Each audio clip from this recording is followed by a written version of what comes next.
Hello guys, welcome to the film guy. आज हम एक नए मांगा को देखने वाले हैं जिसका नाम है आई एम नॉट अ डेमोलॉट।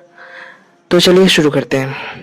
हमें दिखाया जाता है कि कोई गॉड से प्रार्थना कर रहा होता है और तभी हमारा सीन शिफ्ट होता है एक नए वर्ल्ड में, जहां हमें दिखाया जाता है एक आदमी को जो अपने चेहरे को पानी में देख रहा होता है। वो कहता है ये चेहरा और ये मेरी आंखों में आंख क्यों जल रही है। तभी पीछे से आवाज आती है, ये आप क्या कर रहे हैं लाइगा। लाइगा मीन्स लॉर्ड और मैं इसे लॉर्ड ही कहूंगा। वो कहता है अब ये कौन है। वो पीछे मुड़कर देखता है, वहां एक डेमन गर्ल खड़ी होती है। वो डेमन कहती है कुछ गलत है मेरे लॉर्ड, और क्या इंटरनल फ्लेम को पानी से भिगाना सही रहेगा। वो हैरान होकर सोचता है अब ये कौन है और ये यहाँ क्यों है, और सबसे बड़ा सवाल मैं कौन हूँ। वो डेमन कहती है आप ऐसा बर्ताव क्यों कर रहे हैं, क्या आप अपने सर्वेंट से खुश नहीं है। हमें दिखाया जाता है इस डेमन का नाम कैसेंड्रा होता है और ये गार्डियन ऑर्डर की 7th कैप्टन होती है। इसका लेवल 1513 होता है। वो सोचता है ये चाइनीज नहीं बोल रही, फिर भी मैं इसकी लैंग्वेज कैसे समझ पा रहा हूँ, और ये कौन सा वर्ल्ड है और मुझे इसका स्टेटस क्यों दिखाई दे रहा है। तभी वो बगल में रखे मिरर में खुद को देखता है। वो अपने आप को देखकर हैरान हो जाता है। वो कहता है ये मैं हूँ। कैसेंड्रा कहती है ये आपको क्या हो गया है। वो लॉर्ड से लिपटते हुए कहती है मुझे बताइए।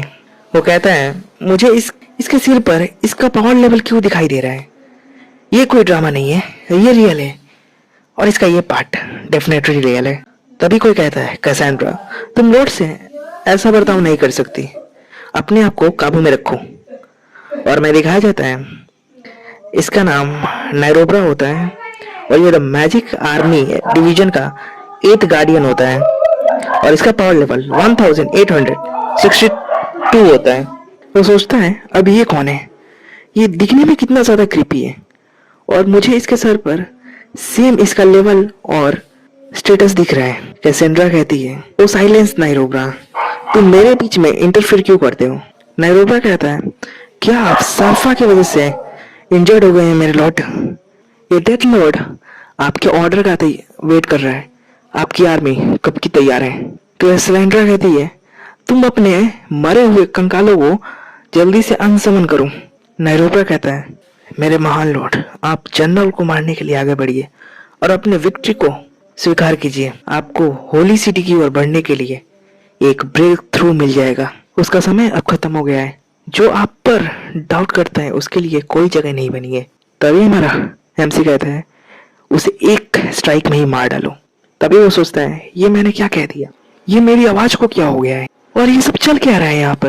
तभी उसे अवेकनिंग के बाद उसे सारी मेमोरीज याद आने लगती है और इसके सर में बहुत ज्यादा दर्द होने लगता है। वो कहता है ये दर्द बहुत ज्यादा है, मैं और मुझे कुछ भी याद नहीं आ रहा है। तभी ये दोनों कहते हैं मेरे लॉर्ड क्या आप ठीक हैं। वो कहता है मैं ठीक हूँ, मुझे बस इग्नोर करो। वो सोचता है ये जगह बहुत ज्यादा अजीब है, मैं यहाँ से नहीं हूँ, और जब भी मैं यहाँ के कुछ चीजें याद करने की कोशिश करता हूँ मुझे बहुत ज्यादा दर्द होता है, और ये बॉडी मेरी नहीं है। और ये लोग जिस तरह मेरे सामने रिस्पेक्टफुली घुटने टेक रहे हैं, मुझे नहीं लगता कि ये लोग नाटक कर रहे हैं। क्लासेंड्रा नोरेब्रा से कहती है क्या उस ओवरलोड के साथ लड़ाई इतनी ज्यादा मुश्किल थी जिससे हमारे लॉर्ड को कोई इंजरी आ गई है। नाइरोब्रा कहता है मैं इसके बारे में कुछ नहीं जानता और तुम ऐसी बातें बिल्कुल मत करो। हमारे लॉर्ड को जीतने के लिए बस उन्हें कुचलने की जरूरत है। हमारा हमसे सोचता है ये लोग अपने लॉर्ड के बहुत ज्यादा लॉयल हैं, तो मुझे इनके अकॉर्डिंग इनका ओवरलोड बनना होगा। नाइरोब्रा कहता है योर मैजेस्टी हम लोग कैसे आगे बढ़े। हमारा एमसी कहता है क्या। वो मन में सोचता है ओ माय गॉड इसने तो मुझे डरा ही दिया था। नाइरोब्रा फिर से कहता है हमें बिना किसी हलचल के युद्ध के मैदान में जाना चाहिए। कैसेंड्रा नाइरोब्रा से कहती है तुम लॉर्ड को मत बताओ कि उन्हें क्या करना चाहिए। तभी मेरा हमसे कहता है मुझे लगता है कि हमें उनसे नेगोशिएट करना चाहिए। वो दोनों शौक हो जाते हैं, कहते हैं नेगोशिएट। हमारा हमसे सोचता है ओ शिट ये मैंने क्या कह दिया, मुझे और ज्यादा इंफॉर्मेशन चाहिए। ये लोग मेरी बहुत ज्यादा रिस्पेक्ट करते हैं, मुझे इन्हें नोटिस नहीं करने देना चाहिए, मुझे बस प्रिटेंड करना है कि मैं इनका लॉर्ड हूँ। वो कहता है चलो आगे बढ़ो। वो लोग कहते हैं जी माय लॉर्ड। निकलते ही वो देखता है कि और भी लोग यहाँ पर खड़े होते हैं, और भी लोग उसके सामने झुके होते हैं। वो कहता है इतने खतरनाक दिखने वाले लोग क्या मेरे सबॉर्डिनेट हैं? तभी नेरोवर कहता है मेरे लॉर्ड, आप डेमन किंग हैं और ये सब लोग आपके अधीन हैं। हम लोग सिटी पर तभी कब्जा कर पाएंगे जब आप आर्च एंजल को मार देंगे। हमारा एमसी कहता है अब इसका कोई मतलब है मेरे लिए? अब मुझे किस चीज की मारने की जरूरत है? तभी हमें बैटलफील्ड का सीन दिखाया जाता है जिसमें किसी आदमी के बॉडी के बीचों बीच से एक बड़ा सा रॉड निकला होता है और वहां पर कुछ लोग रो रहे होते हैं। हमारा एमसी ये सब देखकर चौंक जाता है और वो कहता है अगर मैं अंदाजा लगाऊं तो वो सेरफ है, और इस बॉडी के ओनर को किसने डिफीट किया और मैं यहाँ क्या कर रहा हूँ? और मेरे ख्याल से मुझे उस आदमी को लास्ट झटका देके मार देना चाहिए, पर मैं वहां जाऊं कैसे? तभी उसके पीठ में कुछ हलचल होने लगती है और उसके पीठ के पीछे से विंग्स निकल आते हैं। वो कहता है विंग्स? मेरे पास विंग्स भी है? ये कितना कूल है। मैंने कभी सोचा भी नहीं था कि मैं एक दिन उड़ पाऊंगा। और वो उड़ने के लिए जंप मारता है, लेकिन तभी वो जमीन की ओर तेजी से नीचे गिरने लगता है। वो कहता है ये उतना भी कूल नहीं है। सब लोग कहते हैं मेरे लॉर्ड। तभी उसे कोई पकड़ लेता है और अपने कंधे पर बैठा लेता है। वो कहता है मेरे लॉर्ड आप जरा केयरफुल रहिए। और हमें दिखाया जाता है वो एक जाइंट डेमन होता नहीं होती है, और वो कहती है मेरे लॉर्ड आप अपने सबॉर्डिनेट्स को रास्ता बताइए। और हमें इसका नाम बताया जाता है, इसका नाम होता है मैंडिनी। ये एक वाइल्ड टाइटन होती है और डेविल आर्मी की 10th लीडर होती है। वो वाइल्ड टाइटन हमारे एमसी को बैटलफील्ड में नीचे उतार देती है। तभी उस हिल पर से दो उसके सबॉर्डिनेट्स वहां पर आते हैं और उसके पीछे खड़े हो जाते हैं। तभी हमें उनके सामने कुछ ह्यूमंस को दिखाया जाता है जो उस आदमी को प्रोटेक्ट करने के लिए उसके सामने खड़े होते हैं। वो लोग डरते डरते उनमें से एक बंदा कहता है जिसका नाम बॉब होता है। वो कहता है कार्ल हमें फाइट बैक करना है। जो उसके पीछे बंदा खड़ा है उसका नाम कार्ल है। बॉब कार्ल से कहता है ये डेमन हमारे आर्च एंजल को असूत करना चाहते हैं, हम ऐसा इनको नहीं करने दे सकते। हमारा एमसी इन लोगों के स्टेटस को देखता है और कहता है इनका पावर लेवल बहुत कम है, ये लोग बहुत ज्यादा कमजोर। हमारा एमसी सोचता है ये लोग जैसे मुझे देख रहे हैं, ये लोग क्या मुझसे डरते हैं? क्या मुझे इन्हें मनाने की कोशिश करनी चाहिए? वो ऐसा सोचकर आगे बढ़ता है। तभी बॉब कहता है भाइयों बैटल के लिए तैयार हो जाओ, मौत हमारे सामने है, हमें ह्यूमैनिटी के लिए लड़ना होगा। वो कहता है होली वीक एम्पायर की जय हो। और वो तीनों अपने माथे पर 2 उंगलियों से टच करते हैं। हमारा एमसी सोच रहा है अब ये लोग क्या कर रहे हैं। हमें उन तीनों का सीन दिखाया जाता है जो अब अपने होश में नहीं दिख रहे होते हैं। हमारा एमसी कहता है उनके पावर लेवल बढ़ गई पहले से। तभी कैसेंड्रा कहती है ये इनका सीक्रेट रिचुअल है जिससे इनकी पावर पहले से ज्यादा बढ़ जाती है, पर इन्हें इसके बदले में अपनी लाइफ फोर्स देनी पड़ती है। भले ये सैकड़ों बार अपनी जान दे दे, पर इनकी ताकत हमारे लिए बस चींटियों के बराबर ही होगी। वो ऐसा करके हंसने लगती है। हमारा एमसी सोचता है क्या तुम मुझे बंद करोगी एक बुरा आदमी दिखाना? तभी वो लोग अटैक करने के लिए आगे बढ़ते हैं। हमारा एमसी कहता है ये बहुत ज्यादा फास्ट है। तभी उसे कहीं से आवाज सुनाई देती है लेवल 3 का डेंजर, लेवल 3 का डेंजर। तभी वो आवाज कहती है सिस्टम आपको सलाह दे रहा है आप फ्लैम वेरियर का इस्तेमाल कीजिए। हमारा एमसी कहता है कौन हो तुम? तभी वो 3 हमारे एमसी पर अटैक करते हैं। तभी वो आवाज कहती है लेवल 1 का डैमेज आ रहा है, please master flame shield ability का यूज कीजिए। हमारा एमसी बोलता है कौन बोल रहा है, तुम हो कौन? वो आवाज कहती है मैं होली इंटरनल फ्लेम हूँ और आप तैयार हो जाइए एक जोरदार इम्पैक्ट के लिए। तभी वो ह्यूमन हमारे एमसी पर स्वॉर्ड से एक जोरदार स्लैश करता है जिससे हमारे एमसी के बॉडी पर एक कट लग जाता है। वो उसको मारकर खुद भी हैरान हो जाता है और वो कहता है कार्ल मैंने इस डेमन को एक कट दे दिया, अब ये डेमन मर जाएगा, हमने इस डेमन को मार दिया। हमारे एमसी के वर्ल्ड का सीन दिखाया जाता है जहाँ पर हमारे एमसी ने स्कूल में एग्जाम में फर्स्ट आया था और उसके फ्रेंड्स उसे कॉन्ग्रेचुलेट्स कह रहे होते हैं। तभी सीन प्रेजेंट में आता है और हमारा एमसी सोचता है तो क्या मैं मर गया हूँ और मेरी आंखों के सामने जो है क्या वो नर्क है? और हमें दिखाया जाता है कि उन तीनों ह्यूमंस को एक डेमोन ने मार दिया होता है, और जो डेमोन सामने होता है वो और कोई नहीं, कैसेंड्रा का डेमोनिक फॉर्म होता है।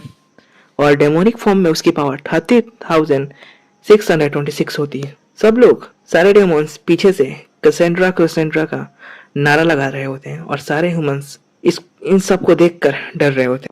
तभी ये लाल बालों वाला डेमोन, इसका नाम जेंडर है, वो कैसेंड्रा से कहता है, बस करो कैसेंड्रा, क्या तुम्हें लॉर्ड के सामने ऐसा करना पसंद है? अपने ओरिजिनल फॉर्म में वापस आ जाओ। कैसेंड्रा अपने ओरिजिनल फॉर्म में वापस आ जाती है और वो कहती है, लॉर्ड आपकी इंजरी कैसी है? जेंडर बोलता है, मैं इनके ब्लड को रोक नहीं पा रहा हूँ। हमारा एमसी सोचता है, वो मॉन्स्टर कैसेंड्रा थे, लेकिन मैं इतना सब कुछ देखने के बावजूद मैं शांत हूँ। हमारा एमसी खड़े होते हुए कहता है, ये घाव मुझे अब दर्द नहीं दे रहा है। वो सोच रहा होता है, क्या मुझे सचमुच उस आर्च एंजल को मारने की जरूरत है? वो जेंडर से कहता है, क्या तुम मेरे लिए उसे मार दोगे? जेंडर शॉक हो जाता है और कहता है, मैं?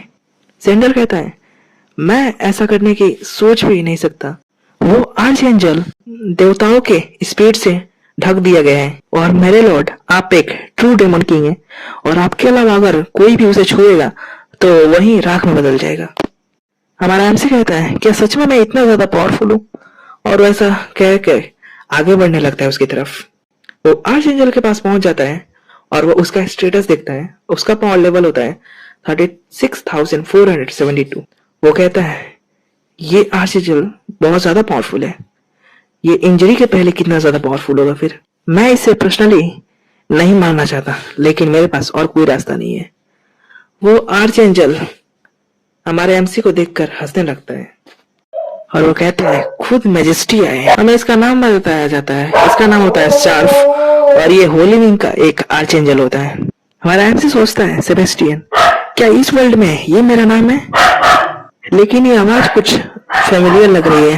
तभी आर्च एंजल कहता है, 100 साल से भी ज्यादा हो गया, हम दोनों हर वक्त एक दूसरे से सिर्फ वॉर करते आए हैं, लेकिन इस वक्त तुम जीत गए। गॉड मुझे बुला रहे हैं, प्लीज तुम इस दुनिया को बचा लो।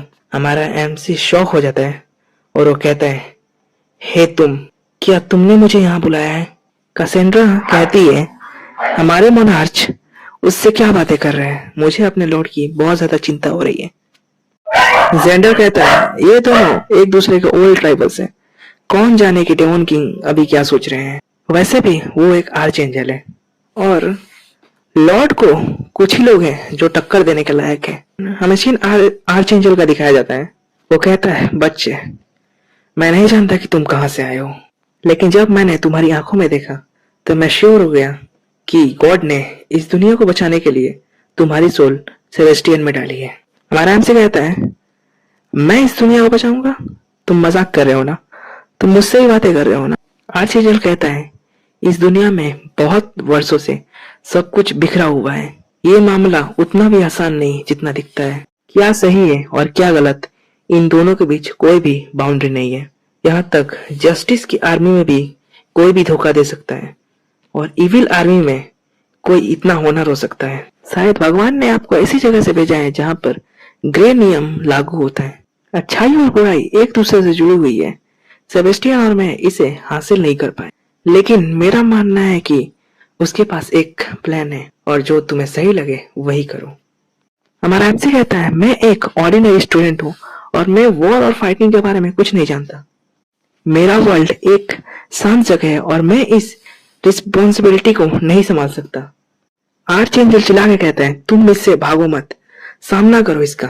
गॉड मेरी आत्मा को बाहर खींच रहे हैं, मुझे इस आर्टिफैक्ट से आजाद करो, ये बहुत ज्यादा दर्दनाक है। तुम मुझे आजाद करो और अपने भाग्य को गले लगाओ। हमें दिखाया जाता है उस आर्च एंजल को उस आर्टिफैक्ट की वजह से बहुत ज्यादा दर्द होने लगता है। कैसेंड्रा कहती है, मेरे लॉर्ड उस आर्च एंजल के साथ खेल नहीं रहे, उसे मरने से पहले और ज्यादा दर्द दे रहे हैं, ऐसे हैं हमारे लॉर्ड।